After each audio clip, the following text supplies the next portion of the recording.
so I've tried, I have these clips here.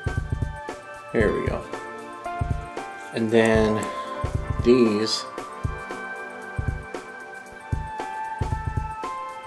So these are the ones that came with it, and you know,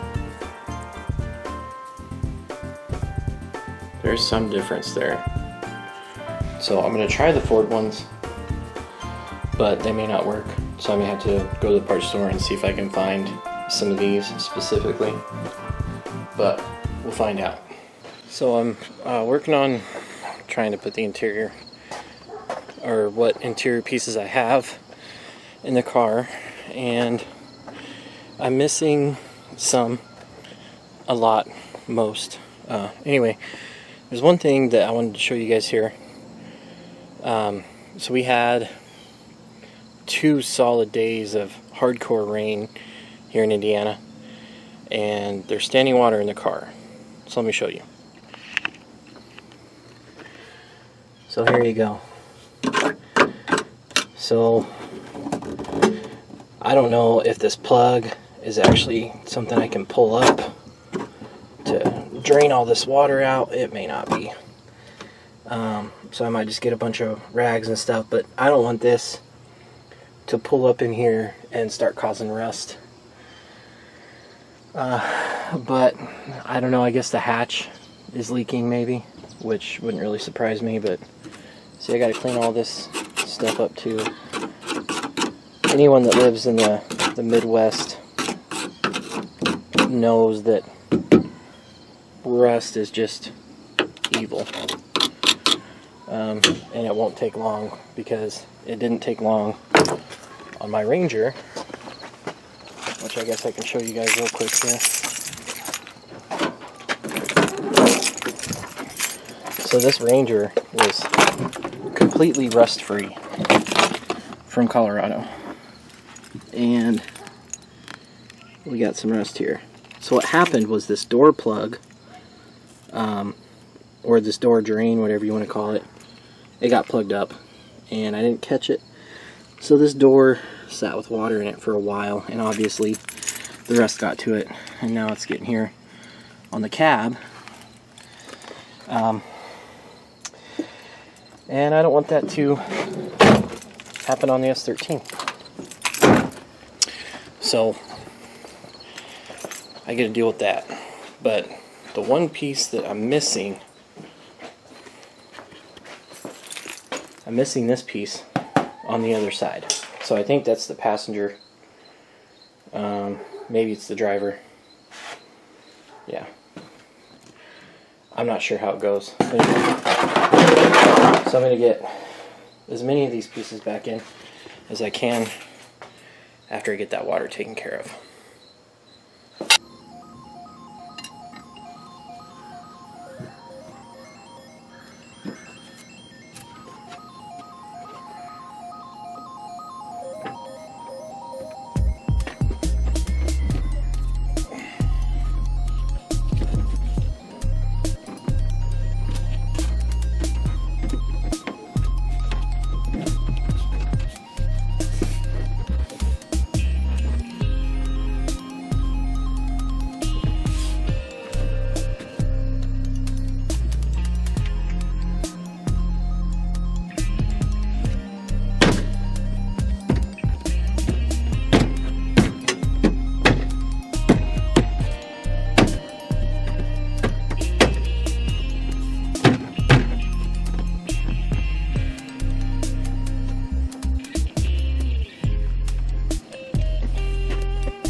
So, got me some screws. I think should work on this part. Maybe. Fingers crossed.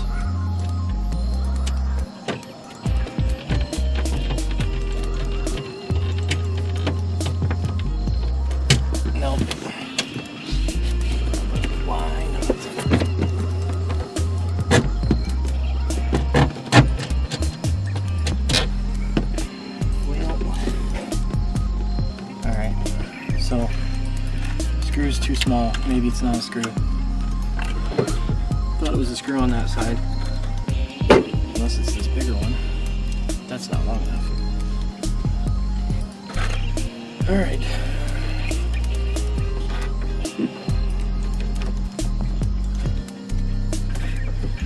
Try to pop this little guy on. Maybe. Yep, that popped on. So, missing this part here.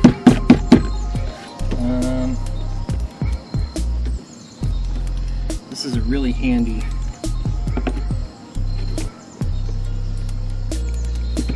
handle.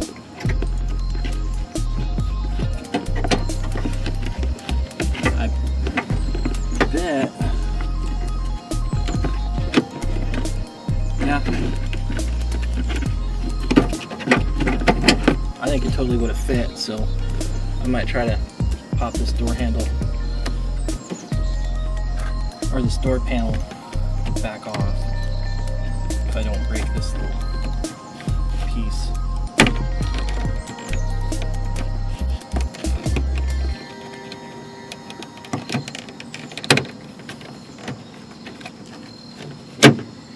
Anyway, cut to when I'm already finished. Okay, I don't know how much of that clip I lost due to a technical error with the camera, but I put the little handle piece back in there. No little handle piece there, and the window I still don't have a crank for, but whatever. I've got these pieces for both sides, so I'm going to put those in, and whatever trim pieces I have for the back. So definitely one thing that's on the list for this car sooner rather than later is gaskets. And you can see like where dirt and grime and rain, and obviously in the back here I got it all mopped up, but like this gasket's just destroyed. Like I was saying earlier, anyone that lives in the Midwest knows that rust happens quick, and this is not just a drift missile car to me. I mean, it is, but at the same time it's an investment, and I don't want it to rust up. The Mustang, it's a rust-free car, believe it or not. It's got one spot on the driver's side underneath that is a patch of rust. Other than that, I mean, it's spotless frame. The shock towers are in perfect shape, and it was a Kentucky car, so whoever had it before I did took good care of it. But you know, I don't want the rust, so I got to do whatever I can to try and get this thing sealed up so that it doesn't rust up on me. Yeah, so I thought I would just show you all real quick as best as I can here on the Mustang. I mean, if you look at these shock towers, they're clean. And then even like down here, these are common rust spots. And like the frame rails, I mean, this car is clean. This is always a really bad side on these cars. So, I mean, there's a little bit of like surface rust on some of the things that bolt on, but I mean, otherwise this thing is super clean. Hey, I think I just found my charging issue. How in the heck did that come off? Well, now I know what's wrong with the Mustang, and I don't understand how that came off. Someone must have sabotaged me, because you can see where it bolts on. That's so weird. Oh, well, I'm glad I discovered that. I don't know how that happened. Wasn't me. Anyway, back to the 240.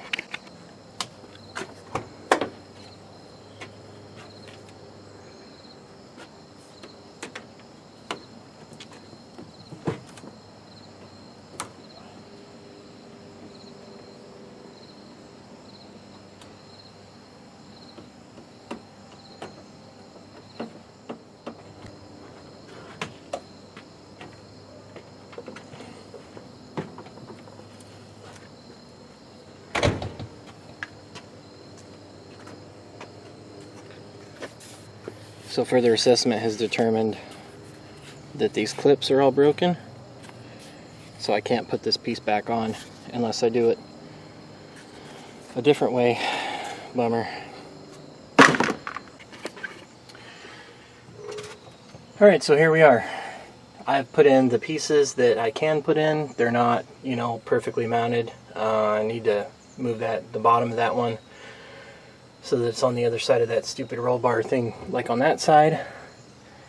So I have one of the top pieces, but I don't have the other one, so I'm not going to put either up. And then I'm missing the piece that goes over the I guess A-pillar or whatever, like on that side, but it's all busted up, so can't put it in. So I'm pretty much finished with kind of messing around with the interior for now. I'm just kind of looking at the engine bay and trying to familiarize myself. That's the little repair that Trevor did in one of his videos. This radiator, I'm not sure what kind it is. I don't know. I don't see any branding on it, so maybe it's just one of them. eBay or something. It's got the Ultima fans. I believe they're Ultima. He told me. I think that's what they are. Just random OEM plugs, I guess, for the fan. Anyway.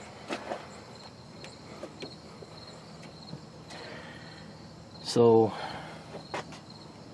per the rule book, to do the drift Indy, you have to have a heat shield for the same side that your exhaust manifold's on as your brake master cylinder.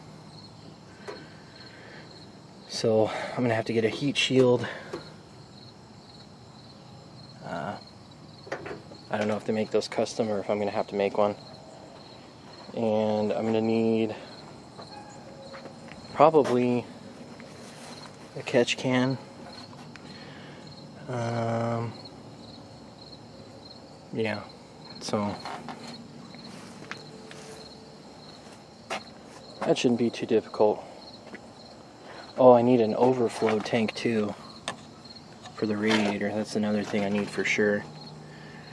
So maybe I'll no, I don't want to run it there.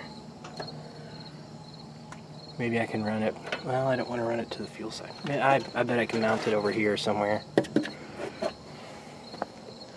And then,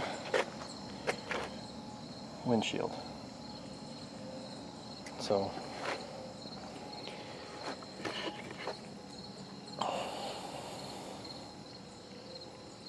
I have more cleanup to do on this car.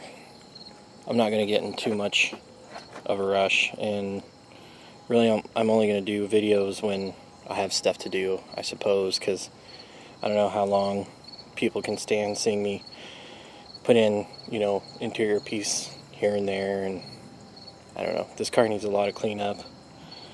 Really just needs to be, like, the whole thing in and out power washed, but I don't know how I would be able to do that without messing stuff up. My glasses are fogging. Thank you, Indiana. Anyway, I don't know how long this video is, but thanks for sticking around, and we'll catch you on the next one. Adios.